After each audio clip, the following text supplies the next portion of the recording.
સુરક્ષા તો દૂરની વાત, પણ સરકાર તો બસ અંધભક્તિમાં વ્યસ્ત છે. આ હું નથી કહી રહ્યો, પણ પ્રજાશક્તિ ડેમોક્રેટિક પાર્ટીના સ્થાપક અને ગુજરાતના પૂર્વ મુખ્યમંત્રી શંકરસિંહ વાઘેલાએ પોતાના સોશિયલ મીડિયા પર પોસ્ટ કરી ગુજરાતની કથળી ગયેલી સ્થિતિ પર સવાલ ઊભો કર્યો છે.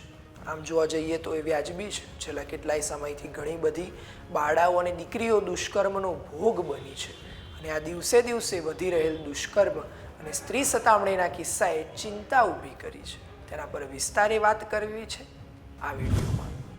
નમસ્કાર, વાઇબ્સ ઓફ ઇન્ડિયા સાથે હું પાર્થ. હાલમાં સોશિયલ મીડિયા પર પ્રજાશક્તિ ડેમોક્રેટિક પાર્ટીના સ્થાપક અને ગુજરાતના પૂર્વ મુખ્યમંત્રી શંકરસિંહ વાઘેલા, જેમને એક્સ પર પોસ્ટ કરી સરકારની સુરક્ષા નીતિને આડે હાથે લીધી છે અને તેમણે જણાવ્યું છે કે ભાજપ સરકારના રાજ્યમાં સુરક્ષાને જોતા 1 વર્ષની દીકરીથી માંડીને 80 વર્ષની વૃદ્ધા સુધી કોઈ સુરક્ષિત નથી. અને શંકરસિંહ બાપુનું આ નિવેદન ક્યાંક ને ક્યાંક સાચું છે, કારણ કે ગુજરાતમાં છેલ્લા થોડા સમયથી ઘણા બધા એવા હૃદય કંપાવી નાખનારા કિસ્સા સામે આવ્યા હતા. આ સિવાય પણ શંકરસિંહ બાપુએ ભાજપ સરકારને ધૃતરાષ્ટ્ર શાસન સાથે સરખાવી છે અને અગાઉ બનેલા દુષ્કર્મને પણ ખુલ્લા પાડતા પોસ્ટ કરી છે. તેની સાથે પંક્તિને જોડતા કહ્યું છે કે સુરક્ષિત ગુજરાતના રોદણા રોતી આ ભાજપ સરકાર ક્યારે ઉગાડશે પોતાની આંખોના દ્વાર?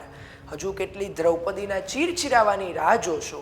આ ધૃતરાષ્ટ્ર શાસિત સરકાર તેવું જણાવતા છેલ્લા 3 વર્ષમાં બનેલ દુષ્કર્મ કેસનો પણ ઉલ્લેખ કર્યો છે, જેમાં દર્શાવ્યું છે કે છેલ્લા 3 વર્ષમાં લગભગ 2000થી વધારે દુષ્કર્મ નોંધાયા છે. આ તો આપણે વાત કરીએ કે કેટલા કેસ નોંધાયા છે, પણ આમ જોવા જઈએ તો હજી ઘણી બધી એવી પીડિતા છે જેને સમાજમાં બદનામી અને ન્યાય ન મળવાને કારણે પોતાની પીડાને દબાવી દીધી છે અને તેમની સાથે થયેલ અત્યાચારને સહન કર્યું છે. શંકરસિંહ વાઘેલાએ કરેલ પોસ્ટ પર તમારું શું કહેવું છે?